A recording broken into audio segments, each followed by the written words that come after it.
Hey! This is JJ and Alex. I made a name for myself, I told you I won't be denied. As you wrap up your day, it's time to get your fix of the teams you live for and the sports you love. This is JJ and Alex on 97.5, the KSL Sports Zone.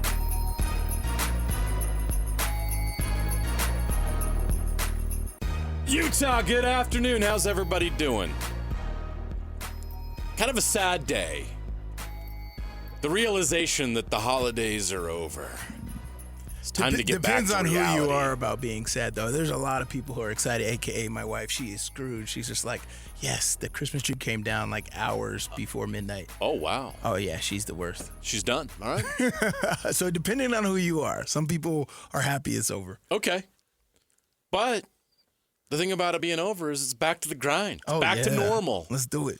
But we're excited to be here today because, my goodness, there's a lot going on. Just in the 48 hours since I was last on the air, my goodness, so much has happened.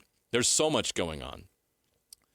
And I'm sure a lot of you listening are up to speed on the coaching changes that took place. The coordinators that have left both BYU and Utah and are headed to Michigan and some other news. Let me quickly get you caught up on some transfer portal news. Of course, John Henry Daly made his announcement earlier this week that he's going into the transfer portal. Also joining him in the transfer portal on the Utah side of things is Smith Snowden and Teo Johnson. So 2 starting defensive backs. That's 3 defensive starters for Utah in the transfer portal. On the BYU side of things, this is good news for Cougar fans. Faletau Satawala, he's rolling it back. He's all in, according to his social media. Trey Alexander, back. Parker Kingston, back. Nusi Tamoipenu, back. So BYU, after Jay Hill leaves for Michigan, is retaining some of their top talent. Change is going to happen. Players are going to move around. But so far, it's not as much on this Friday where the transfer portal opened that we thought we would see. Of course, Jason Beck, Lewis Powell, Freddie Whittingham Jr., Micah Simon, Jim Harding, and Coy Detmer Jr. all headed to Michigan with Kyle Whittingham. Jay Hill from BYU is the only assistant as of right now that we know is leaving BYU. Gary Anderson joined Hanson Scotty in the last hour and confirmed he's staying at BYU. So good news for BYU fans. There's some continuity on the defensive side of the ball. Sly, it's a day where it's good you're here because so much has happened over the last 48 hours. Right. Utah won a bowl game, and that's that last on the list of things to talk about, unfortunately, because there's just so much other things going on that are going to impact the future of this program. Eric Weddle joined Hanson Scotty just a moment ago. It's good to hear from former players who are tied in and are dialed in and know what's going on behind the scenes. Now, you can't come on the radio and say everything you know, just so people listening know that, but you can share a lot of things today that I think fans need to hear right now at Utah. And I think they'll appreciate hearing from somebody who understands the program and knows what's going on behind the scenes. So there's a lot to get to today as it pertains to these coaches that are leaving, some coaches that may be coming in, some coaches that are staying, some players that are leaving, some players that are staying. There's a lot going on right now, as we expected. I warned you before we left you, before the New Year's, when we come back, there's going to be a lot going on. Everything's going to go crazy after New Year's once the seasons officially end at both Michigan and Utah. And that's exactly what has happened. So it's a good thing Sly's here today. Sly Sylvester in for Alex Kirry to discuss a lot of this stuff that's going on both at Utah and BYU. Let's get to it. We got no time to waste. It's the cut at 3 o'clock. It's time for the biggest story of the day. This is what made the cut with JJ and Alex on 97.5, the KSL Sports Zone. The cut's brought to you by Trajan Wealth. Give Trajan Wealth a call today, your local financial fiduciary. 801-899-7600. That's 801-899-7600. Or visit their website at TrajanWealth.com. All right, let's start with the coaching changes, Sly. We heard the rumors and the rumblings since last Friday when Kyle Whittingham was hired as the head coach at Michigan. It just makes sense that he would try to hire as many people he knows and trusts that he's worked with over the years, either in the past or in the present. And that's exactly what happened. Right.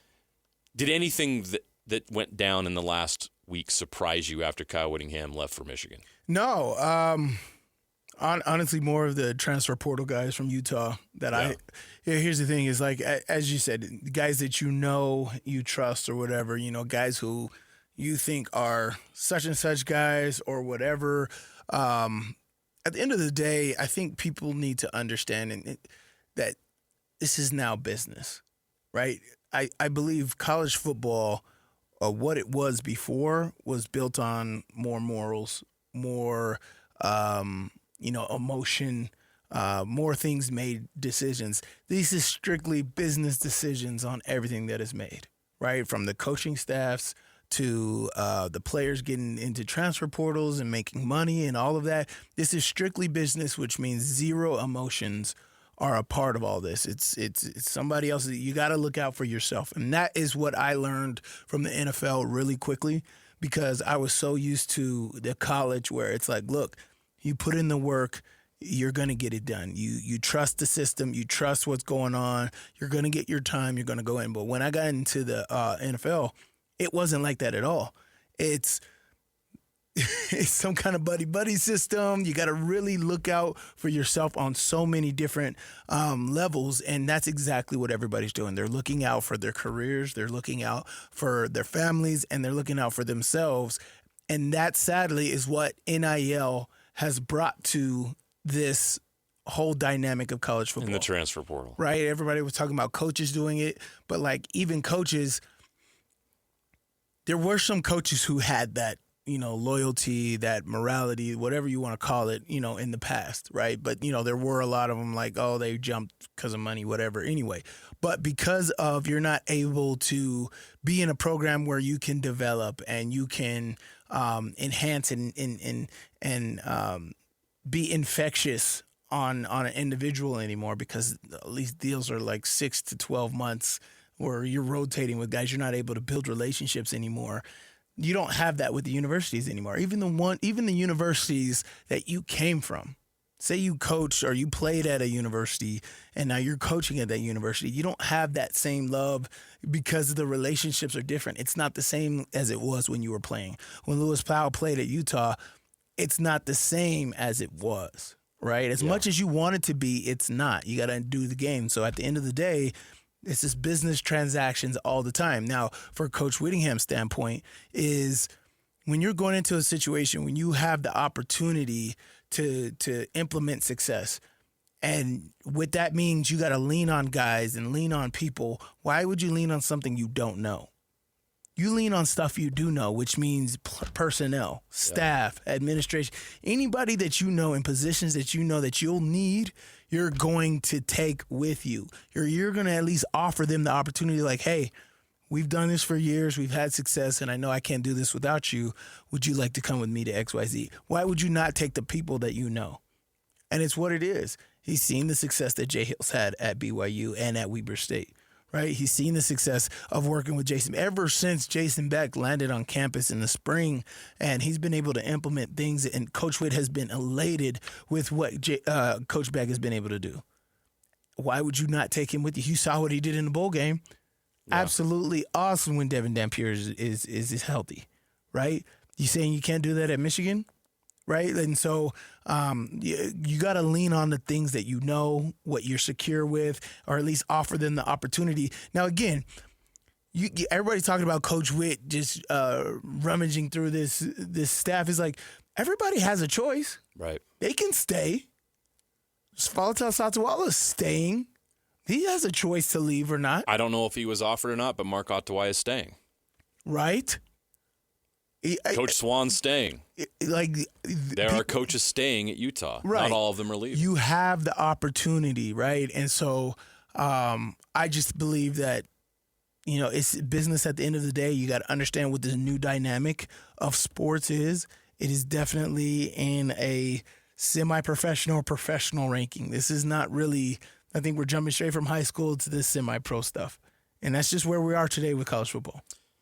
Yeah, I think it needs to be brought up and discussed that what we're seeing right now is actually pretty common. The truth is, Utah, the program, the university, its fans have been very fortunate that Kyle Whittingham has been in place for 21 years. That is insane. He was, at the time that he stepped down as the head coach at the University of Utah, the longest tenured head coach in the entire country. The entire country. 21 years at one place is not normal anymore. Right. I mean, you're seeing coaches bounce around like crazy, like good coaches making moves. Like Lane Kiffin just left Ole Miss after, 6 years? And in that world, that's a long time. So a lot of the shock and awe going on right now is a reaction to the uncertainty of it for a lot of people that have not had to worry about this kind of a transition at the University of Utah for 21 years. Right. But this is what normally happens. And we also need to mention it. Kalani's been at BYU for 10 years now. Right. And BYU fans haven't had to deal with a lot of turnover. Right. There's been changes made here. There are tweaks to the coordinators and changes along the way. But for the most part, I mean, Kalani's always there.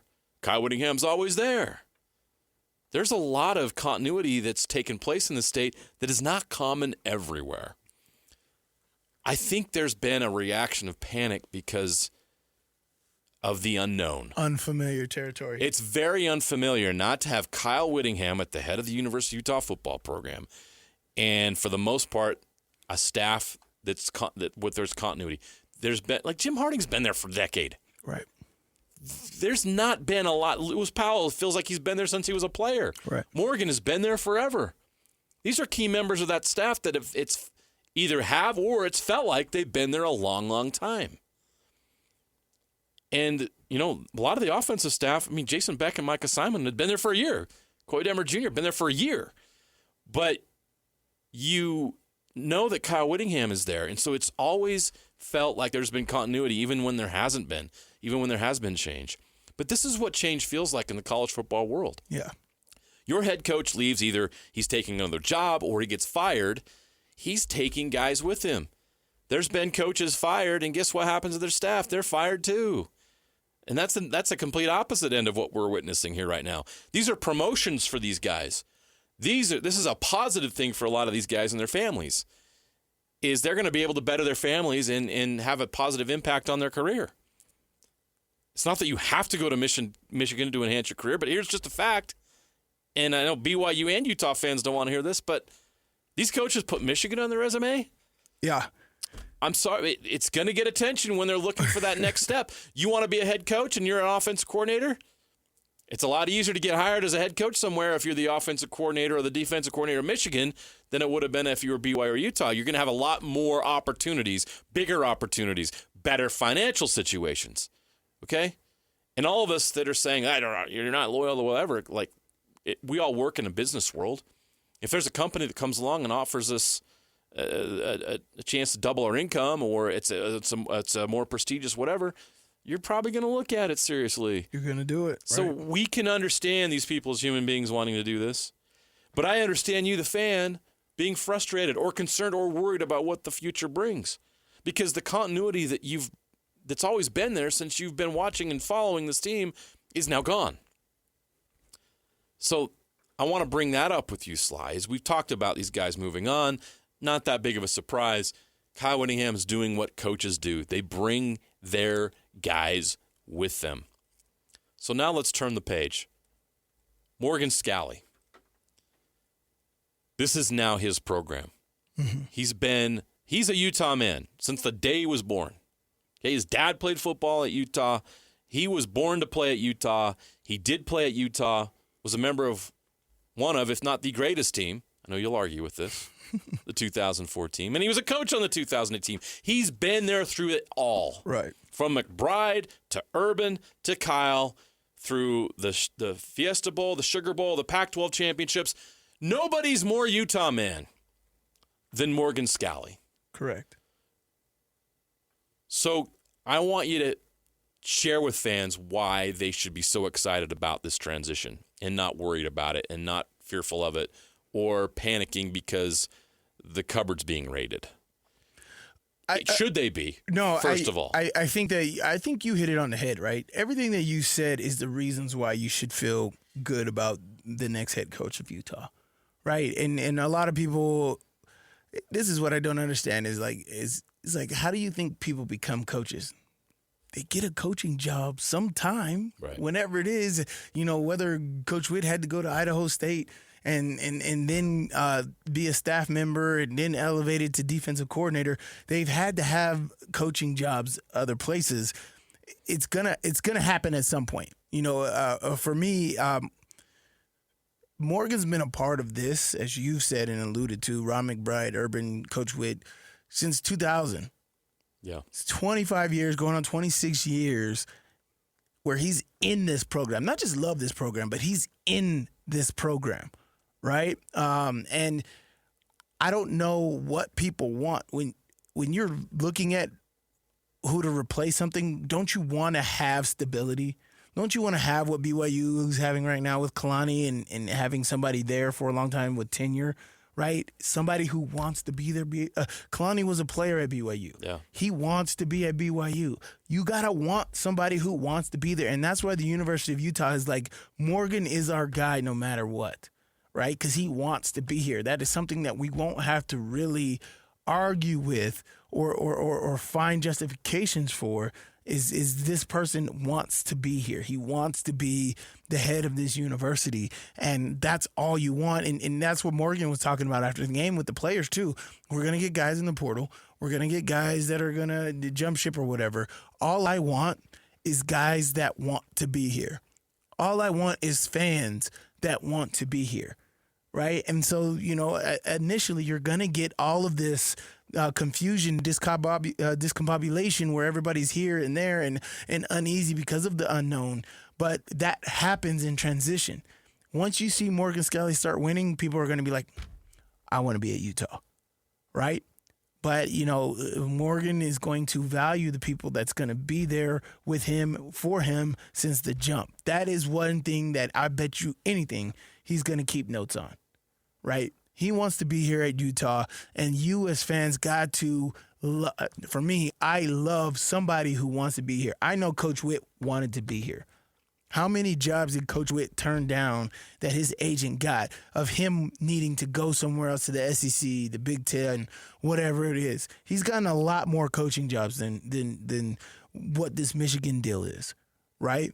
And he wants to be here at Utah because this is where he wanted to be, right? And, of course, all this other things happen and where it's the business, honestly, for me. It's timing, right? Like Morgan's ready to take over and Coach Witt is teetering on if he wants to keep going or not. And it's like, how long are we going to play that game? Yeah. Because I'm glad you brought that up. Because Coach Witt, talking to him, man, he's like, oh, I feel refreshed and like I'm ready to go every January. And I'm just like, so you really didn't know if you really wanted to come back until you took like a week off and came back, right? As far as like, we know Morgan's going to be here. Yeah. We know Morgan wants to be here. And so there's just a lot that goes on, but I just think fans need to understand, take the emotions out of this. This is business. And we want to make sure that whoever's at the head of our business wants to be here. I want my CEO to want to be here, to want my organization to be successful. That's what I want. I don't need them piercing eyes anywhere else. Morgan Scalley wants the University of Utah to be on top of the nation. He's a guy who, as you've said and alluded to, grew up a Utah man. There's nothing more that he would want in his heart, and you saw the emotion after the game, than to see Utah a national champion. There's nothing more than he would want. As a fan, that's what I want at the head of my organization. It's as simple as that. And so, as I saying, there's times, there's tribulations, there's things you have to go through and understand within transition that happens.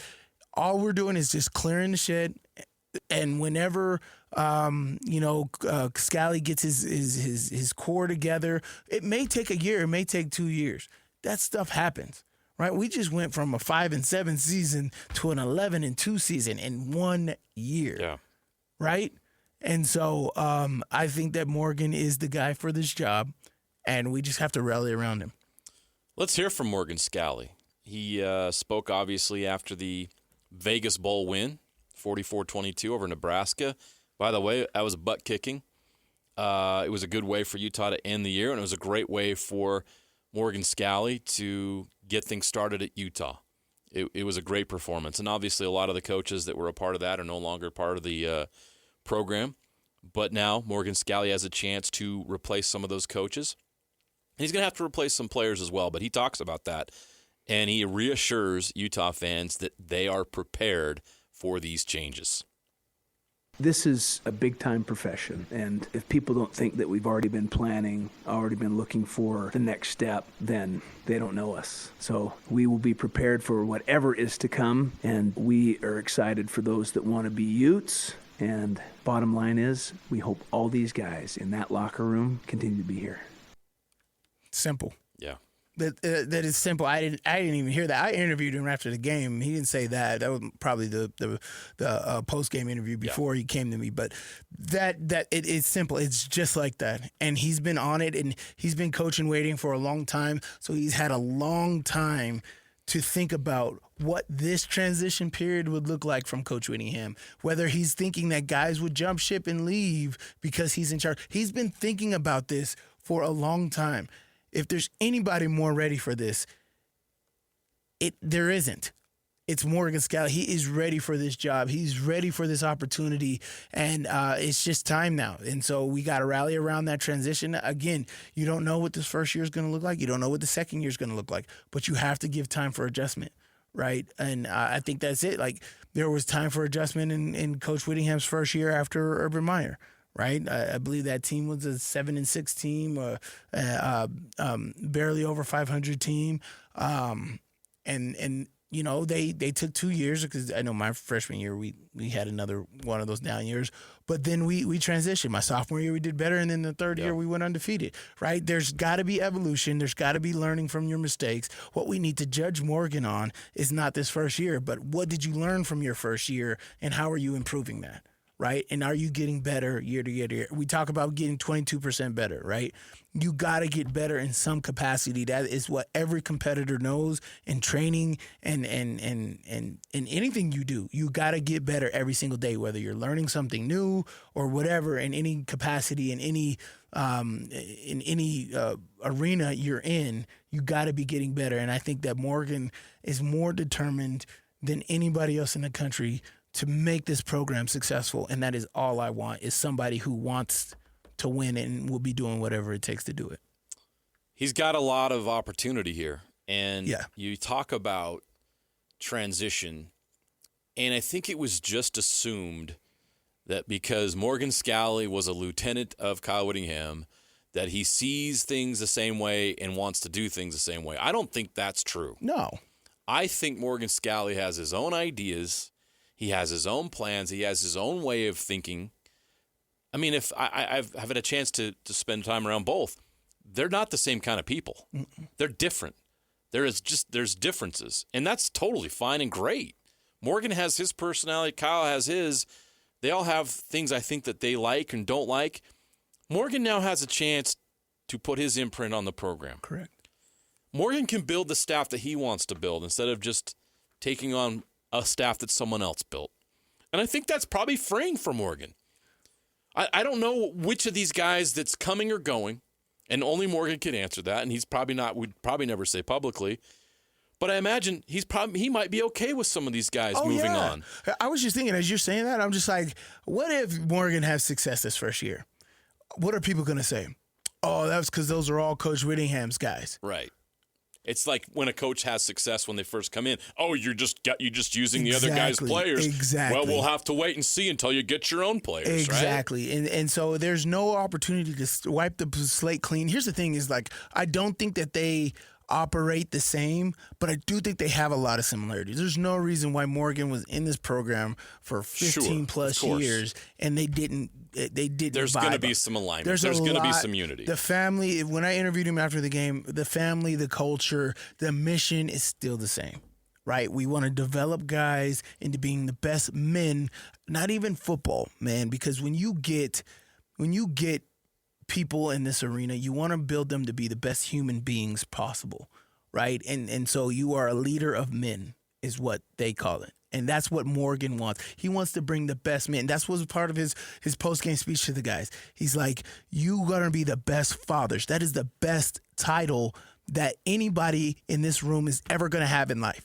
Not head coach, not DC, not OC. It is father. I want you guys to be the best fathers, which means you got to be the best role models, which means you have to be the best human beings possible. And that is his main goal. And the culture of family is what you're going to see from him. And that is consistent with Coach Whittingham. And so there's going to be a lot of consistencies that's going forward. If they really live by that. Yes. And you really apply those values. Yes.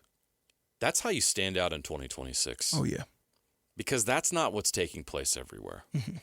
But I'm that's just what, being honest. And here's the thing. That's what Kalani's doing down there.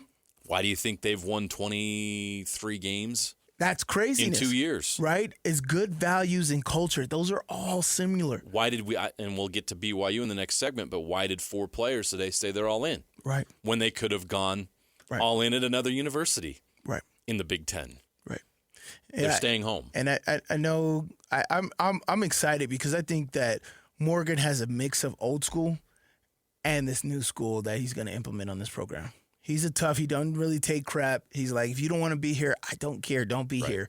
And then he has a sense of, I know what these times are. I know what it's taking and what it is, instead of these guys who are here for 6 months and rehab and then jump into the portal. Anyway, he don't got no time for that, but he understands the game as well. So I'm interested to see how this really goes. This first year is going to be so interesting. It's going to be so much for us to talk about here in the next 8 months. There's an energy and an excitement about this that should permeate throughout the community here, because for sure there's a freshness here. Yeah. It's not the same old anymore. Right. There's a lot of change going on here right now, and change can be fun if you're willing to embrace it and accept it.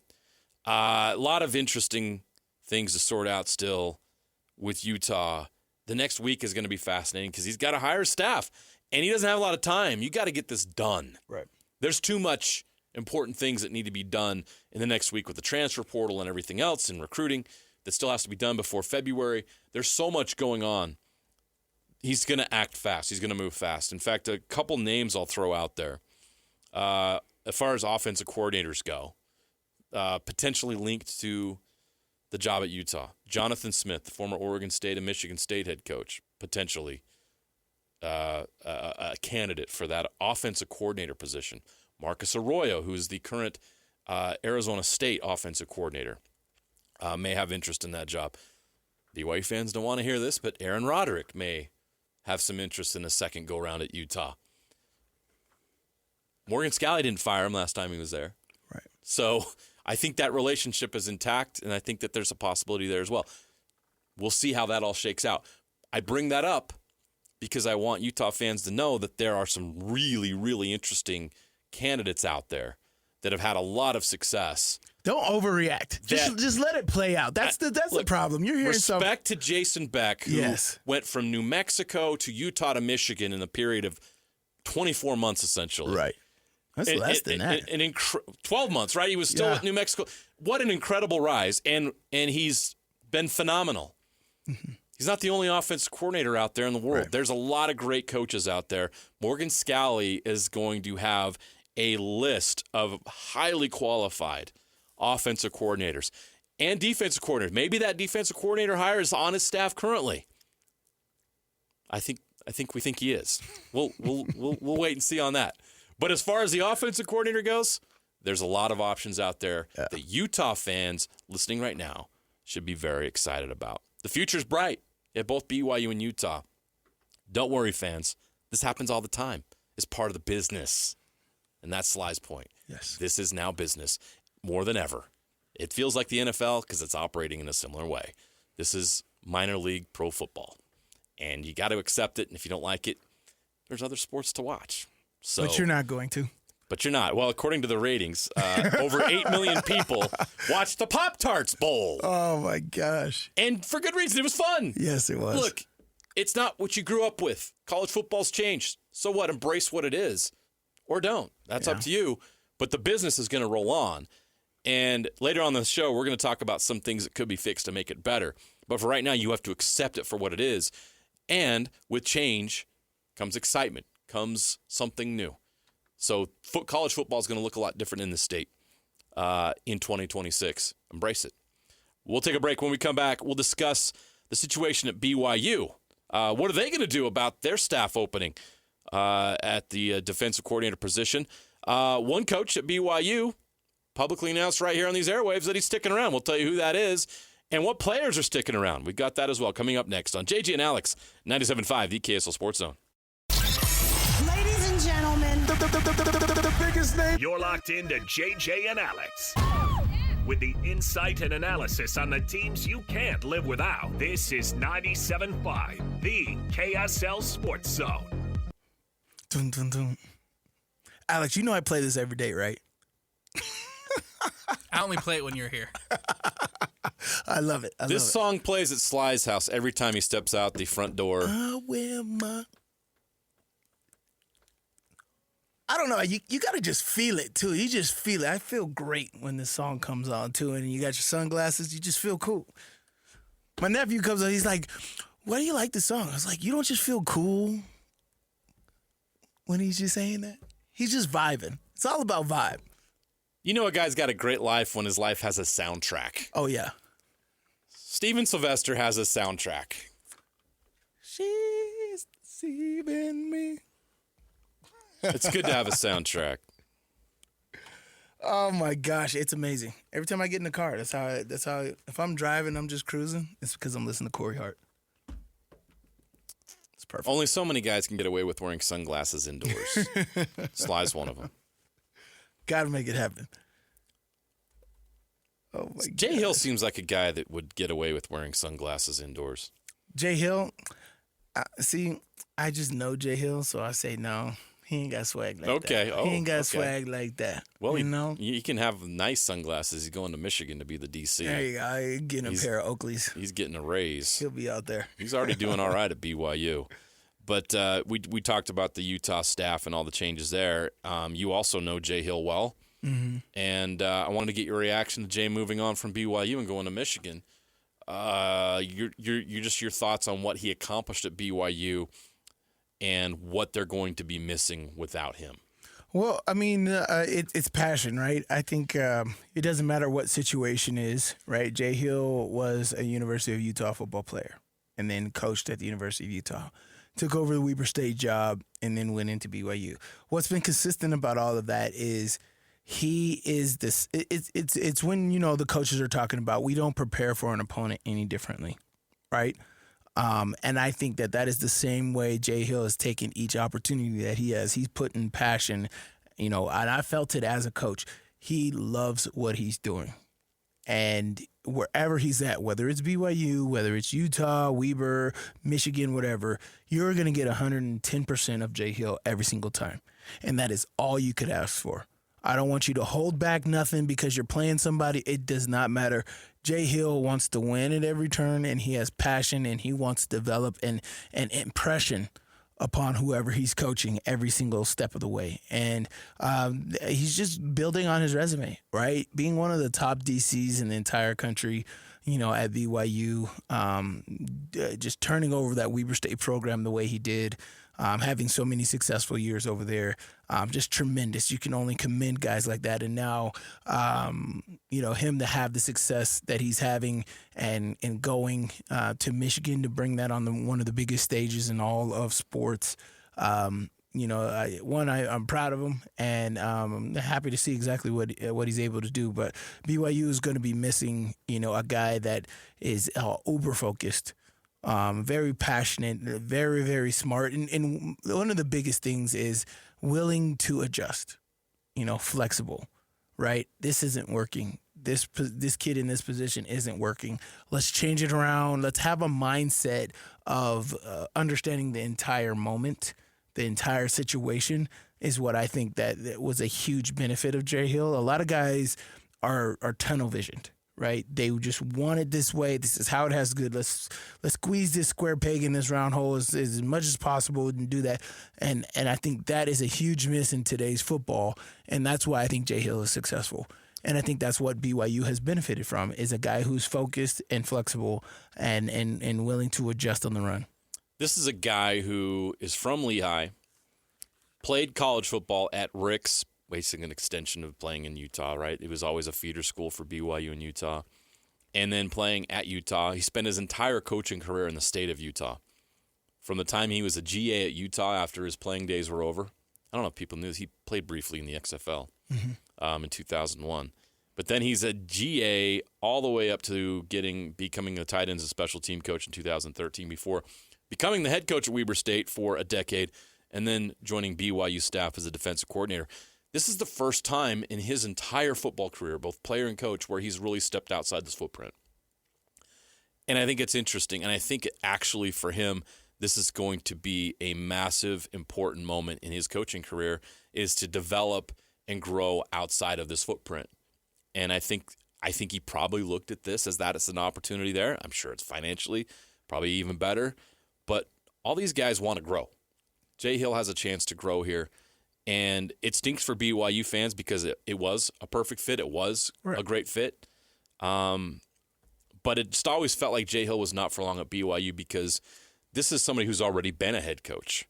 What's the next step for Jay Hill after this time at Michigan? I think he'd like to be a major Power 4 college football head coach. Right. And he will now have the resume to be able to do that. But to do that, maybe he had to step outside this footprint to get that experience. Because there's been openings around the country in the West Coast. And there's going to be in the future. There will always be, yeah. And it always seemed like, why isn't his name more prominently featured in some of these hirings out West? Well, maybe these schools just saw, all right, he's just always spent his time in Utah. So this is an opportunity for Jay Hill to go where he wants to go. And it stinks. Change, we talked about it in the Utah segment, that change happens and change can be good. So now BYU has a change. Kyle Kalani has a chance to go out and hire a new defensive coordinator. Right. It's going to be a challenge because Jay was phenomenal. There's no coincidence. And that's what BYU fans know. There's no coincidence that Jay Hill taking over as defensive coordinator right at the start of this transition in the Big 12 had a significant impact on their success over the last 3 seasons, specifically the last 2 when they actually won 23 games in 2 years. And the players that he brought in, we mentioned Falatau Satuala. I'm telling you, if it's not for Jay Hill, Falatau Satuala never went to BYU. He said it was a coin flip at the end. Right. We thought he was a lock at Utah when he was in high school. I did, yeah. I think Morgan Scalley thought he was a lock too. But he ends up there, and so it was surprising today. And this is good news for BYU fans. And I think that this shows you that, look, change happens, but there's a lot to be excited about. For BYU fans, Falatau Satuala is not following Jay Hill to go to Michigan. He's staying at BYU. He made that announcement today. Right. Parker Kingston is staying. Trey Alexander's staying. And other players are going to stay that we've heard so far. I didn't see a long list of BYU players on the defensive side that jumped in the portal today. If you're a BYU fan, you got to be ecstatic right now. Utah wasn't as fortunate. There's 3 big names from Utah that are in the portal. But you look at it on the BYU side, and guys are staying. What does that say about that program right now? Because you talked about it with Utah. I think you can also you understand the culture at Utah and BYU is the same. I know a lot of people don't want to admit that. It's similar because why? There's so many similarities. Because it's all these people from the same tree. Same tree. These guys grew up and understood, and the things that they know are all from similar backgrounds, right? From Kalani in coaching under Lavelle or playing under Lavelle, to being as a player, or as a young GA coach and coaching under Kyle Whittingham, who Kyle Whittingham was under Lavelle, right? Like there's just so many similarities that it's just hard to not have similar things go on within each other's programs, right? With Weber State, there was a lot of things that happened at Utah as far as schemes, as far as culture, how they went about stuff. I'm sure warm-ups, routines, all those. There's a lot of similarities with all that. Yeah, you don't like it, but, it is what it is. That's why I think the games where Utah versus BYU are so awesome is because of that. Right, you're literally looking in the mirror. What's the memes, the Spider-Man memes? Like you, right? And it's like who can best who when you're looking yourself in the mirror. And I think those are the best matchups to even everybody. That's why, like when you go into a game and they're reading the openings and 2 similar teams. Why is that important to say? Because that means that you're in for a good game. right? Because they do things the right way and they are the exact same. So, there's beauty in that. And I just think that that everybody's got to deal with this, right? Everybody's got to deal with transition. Everybody's got to deal with it. And honestly, who can be the best salesman? It's what it is every year. You hear from these coaches, it's just like we spend more time selling our own guys to stay than getting new people. And that's bizarre. It's a new world. And so that's what I think Morgan's going to have to. That's a learning curve Morgan's going to have to really, truly understand. Well, I mentioned that we talked about the guys in the portal from Utah. Just because they're in the portal doesn't mean they can't come back. They can't. Well, unless Morgan doesn't want them to come back, right? But here's the thing: you never stop recruiting. And we were talking about this when we cover high school football, right? I think there was a couple guys that went to Oregon or went to whatever, and we're just like, never stop recruiting. Yeah, never stop recruiting them. Yep. Because in today's day and age, jumping in the portal, they'll be back at your school in no time. Real quick, I want to mention Gary Anderson announced on Hanson Scotty he's staying. I want to hear from Gary real quick. Alex, I know we got to get to break, but I think fans want to hear this. BYU fans want to hear this. Gary Anderson announcing earlier today right here on 97.5 the KSL Sports Zone he's not going to Michigan. He's not going anywhere. He's staying in Provo at BYU. Yeah, I'm staying. Oh, wow. It's just, it's a great spot for me, and I'm excited to be here. And, you go through transition, you look at things, I tell all these coaches that are going through it, and even these kids that are going through it, I guess you got to, when you go through an opportunity to have decisions to make, whether it's a young man or a coach or whatever it is, I always challenge them to look back and say, okay, it's all different, man. You just won a bowl game. Football's out there. It's on TV. Everybody's all excited about football. Just fast forward to the middle of February, and it's a Wednesday morning, and you're going to wake up, and you're going to go to work. You're going to wake up, go to the weight room, go to school. Are you happy where you're at? And I'm 100% happy where I am. I don't want to do more. I want to be an analyst. I want to help coaches grow. I want to help kids grow. And I want to be the best grandpa in the country. So those are my three goals. That's awesome. I get to do all three of those with what I'm doing right now at BYU, and being with Kalani and help him continue to grow and sustain, and go through this transformation with Jay right now. The transformation is it is what it is. Jay found an opportunity. He went off that opportunity. I think we all support him and are very happy for him and happy for Kyle and everybody involved. But now you look back, and we have a very, very sound foundation defensively, and the way we've grown over the last 2 or 3 years and built the scheme. Those guys have been in that room with us, and it's a lot. We've grown. We've grown from a 4 down front to a 3 down front, and it's really grown into a lot of what we were doing when I was with Kalani at Oregon State and with Dave Aranda for all those years. We're doing a lot of those things, but we've mixed the core of all of us together, and I think it's a special group. So there's a lot of guys who have called a lot of defensive games in that room. We're going to be in a great spot, and the adjustments that ultimately the Kalani decides to make on the staff and get those titles done will be done here real quickly, and we'll start rolling and going and get a guy ready to get out there and knock the socks off it when he calls plays next year. Boom, there you go. It's surreal if you've known and followed Gary Anderson all these years, but he feels right at home at BYU. He's not going anywhere. It's so weird. I know it is. But this is college football in 2026. Now we wait to see who Kalani the real will is hire normal, right? as the defensive coordinator. Embrace change, folks. Embrace it. Embrace change. Gary Anderson's embraced it. We all can, too. All right, we got to take a break. When we come back, would you rather before Andre Tourney, Utah Mammoth head coach, will join us. Massive win on New Year's Day. We'll break that down next. JJ and Alex, 97.5, the KSL Sports Zone. Listen, everybody. Real-life hypotheticals to get your brain churning. As JJ and Alex ask, would you rather?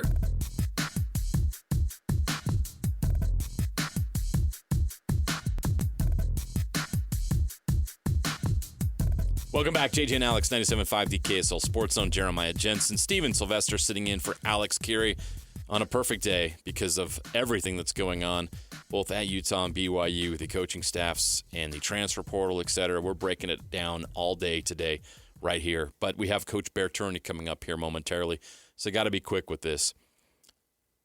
Would you rather watch a bowl game, Sly, or a NFL playoff game?